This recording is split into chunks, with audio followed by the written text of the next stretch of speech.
Good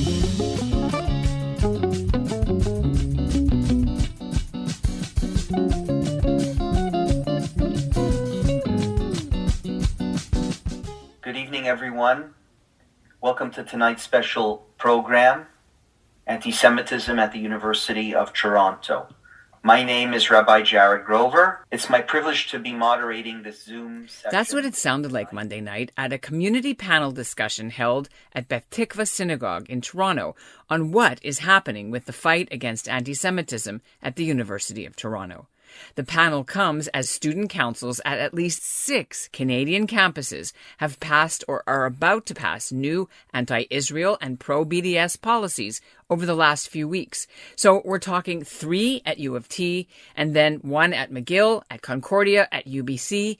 And tomorrow, on Wednesday, Simon Fraser Student Council will be in the spotlight.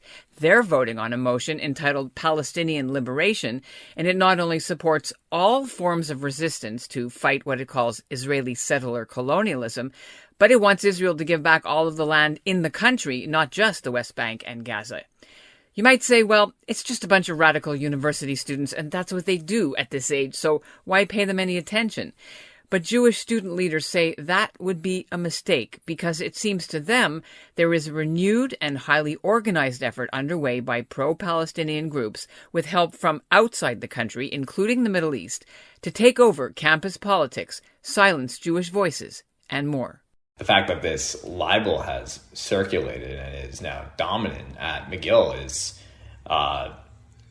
shameful for a world-class university, and it's something that I think students like myself have a duty to fight against. I'm Ellen Besner, and this is what Jewish Canada sounds like for Tuesday, April the 12th, 2022. Welcome to the CJN Daily, sponsored by Metropia.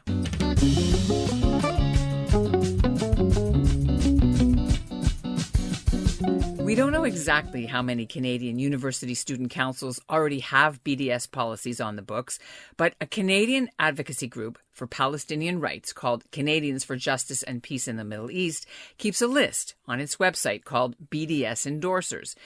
They have 22 university student councils on the list and another 17 student clubs. The president, Michael Bucher, tells the CJN they didn't help fund or even organize the most recent campaigns, but they are actively working to make sure McGill's BDS policy stays in force. Over 1,000 emails have been sent to McGill administrators to date, and Jewish students say there are some campus flyers being handed out that have a QR code that link directly to the CJMPE website. Coming up, we'll check in at both ends of the country, from Vancouver and from Montreal, to hear what Jewish students are doing to fight back, but having mixed success. First, though, here's what's making news elsewhere in Canada right now. I'm Janice Saylor in Calgary, and this is what Jewish Canada sounds like. The only Jewish member of Quebec's National Assembly has announced he won't run for re-election in the fall. David Birnbaum made the announcement Monday. He's a Liberal, and he's been in office for 8 years, first in government with the Liberals until 2018, and then in opposition ever since.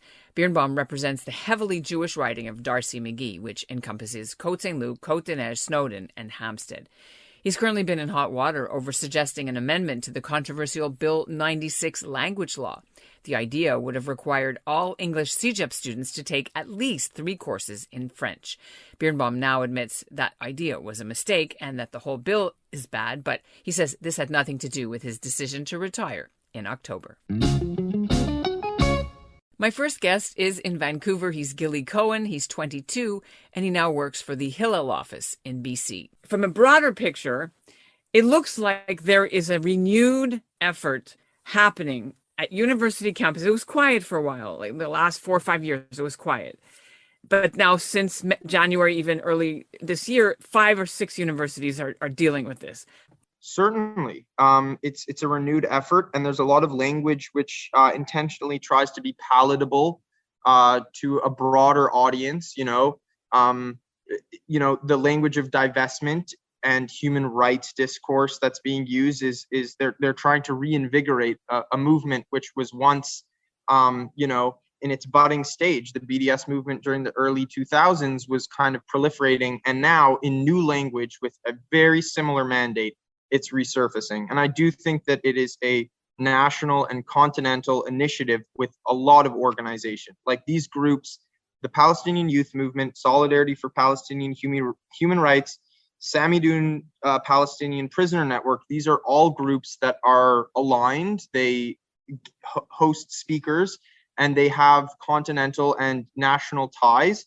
And a lot of the time, they support speakers who are part of the PFLP, the Popular Front for the Liberation of Palestine. Earlier on this year at UBC, they tried to have two members of the leadership, one of them being Khalid Barakat, who is on a no-fly list in the EU. They are definitely collectivizing right now, and we can see the sort of concerted effort to resurface these ideas in a more palatable way for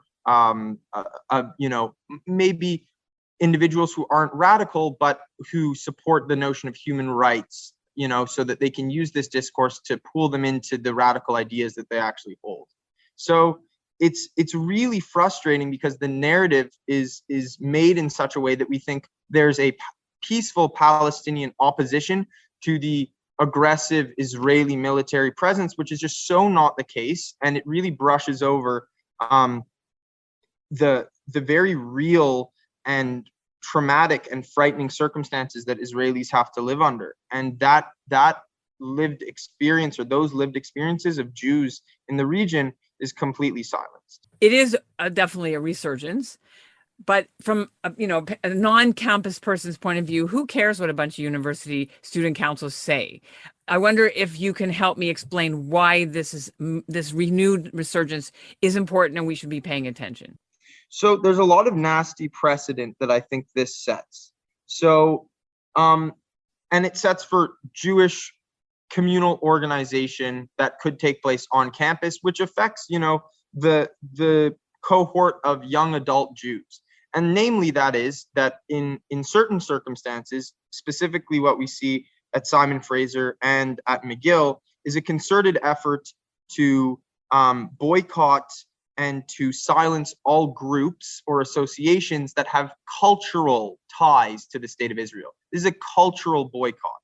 That sets like I said, a nasty precedent, because you could have groups like Hillel, which is, the largest international Jewish organization in the world, and they could potentially be swept away from campus life through these motions that are being passed, and Jewish students will no longer have the ability to access a kosher meal. They'll feel less safe to study on campus because they won't have, the room in their Hillel house where they're able to go and know that they can kind of find other Jews who live through their experiences. And so I'd say one of the larger questions that this is raising is, how are young adult Jews going to collectivize and build communities if they are being, confronted as, connected to some evil, Zionist conspiracy that's taking place throughout campuses in North America, which is not what Hillel does. So what happens now? What do we expect? At Simon Fraser, this is an upcoming motion to pass, the one that legitimizes all forms of violence. That's this Wednesday. So Jewish students are coming out to speak. I am unable to go as an external Jewish support, despite the fact that they've had members from the Students for Justice in Palestine who are not students come and speak at previous council meetings. They've had multiple members from the Palestinian Liberation cohort come and speak and give educational slideshows and deliverables about the conflict, not mentioning the word Israel once. Why doesn't we get young Jewish people to run and be president of student councils? Yeah, no, that's the problem. The classic example is people, they bring back the mythology of Erwin Kotler taking over the SSMU at McGill and back in 19 something. And, I think that we want the next Erwin Kotler to come on campus and to bring about the opinion that the Jewish community wants to hear and to mobilize the students. But it's a different age, and following, the recent operations that have taken place in the region. It's a very different landscape when it comes to the Israeli-Palestinian conflict, and the case for Israel is still one that ought to be made, but simultaneously, it's very unpopular to the point that we're seeing even within the Jewish community a lot of opposition to some of Israel's actions. So there's a changing landscape there. And turning now to Montreal, where McGill Student Society voted in March to adopt a policy that asks the school to divest from companies that help Israel continue to carry out so-called settler colonialism and brutal repression of Palestinians. Jonah Fried is 21. He's a history student at McGill, and he also volunteers with a campus organization called the Committee for Accuracy in Middle East Reporting and Analysis. How many Jewish students actually and profs are there? Do you know? At McGill? There are 5,000 Jewish students at McGill. It's about 14%. There's a Jewish studies department. I can't speak to the number of Jewish professors, but there are a lot. Jewish life is pretty robust at McGill, notwithstanding all of this anti-Semitism, all of this anti-Zionism. So why don't you tell us what's the latest? What has just happened in the last couple of days? Sure. Well, first of all, the policy already passed. I would argue that it was illegitimately passed, but it's passed. All the media outlets are reporting that 71% of students voted in favor of the policy. And then if you scroll farther down, perhaps like 4 paragraphs in, they acknowledge that only 2,000 students voted. And that's the critical piece here, right? It was passed. And they're claiming that this is somehow student democracy, when in fact only 2,000 students voted, which is less than 10% of the electorate, mind you. And as I will get into later, this Palestine solidarity policy was marred with various inconsistent electoral bylaw complications. For example, its supporters put up posters that were not approved. There was a judicial board, which is kind of like the student union's Supreme Court. They passed an injunction after I applied for one to prevent the referendum from proceeding because we had, I think, very legitimate legal objections to the policy. Nevertheless, it was reinstated. That's just one example of how this policy was passed in a completely illegitimate fashion. Just to take a little bit of context, you were on student council. Are you no longer on council? No. So I was elected to the Student Society of McGill University, SMU, Student Union Legislative Council in my first year. And I served there until May 2020. After that, I did continue to work in some committees that were part of the SMU, but I was employed as an editor at the McGill Tribune, which is one of the student papers on campus, and I'm no longer there. What was it like for you when you joined? What was it like as a Jew, to be on that student union? Well, give you a snapshot. You might have heard of Jordan Wright. She was a student representative my first year. She was on council with me. And my first meeting, the first legislative council session that I went to, which by the way was 8 hours and ended at like 4 a.m., was the one where the student council voted to impeach her because she went on that trip, or she was offered this trip to Israel. So that's how it felt.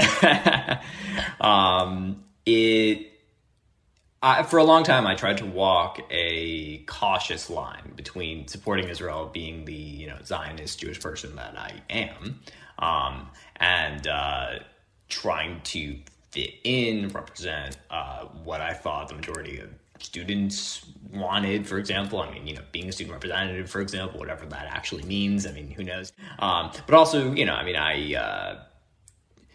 I could point out certain things about Israel that I disagree with, right? But I would still consider myself a Zionist. And I tried to make that clear to people at McGill who are obviously anti-Zionist to appease them. But the past 2 years have shown me that it simply doesn't work. And the level to which anti-Zionism and criticism of the state of Israel frequently descends into actual outright anti-Semitism at McGill is truly horrendous. Fried is getting help from other Jewish groups on campus, and B'nai B'rith has sent a legal advisor in to help him. Meanwhile, McGill's president has weighed in, saying the divestment motion is illegal, and unless it's cancelled, McGill could pull funding from the student union. And that's what Jewish Canada sounds like for this episode of the CJN Daily, sponsored by Metropia. Integrity, community, quality, and customer care. Today's listener shout-out goes to Alan Nussbaum of Vaughan, Ontario. He's got an inventory sale now on of his office furniture and computer stuff because, like many of us, he's been working remotely, and so the business is going to stay that way and the office will stay closed. If you want to find out what he's selling and make an offer, just contact me and I'll put you in touch. ebessner@thecjn.ca or find me on Facebook or Twitter. And we'll end the episode with a question for you. We are coming up to our 1-year anniversary of the CJN Daily. Can you believe it? On May the 2nd. So we want to know how we should mark the milestone. Please tell us what you'd like to hear.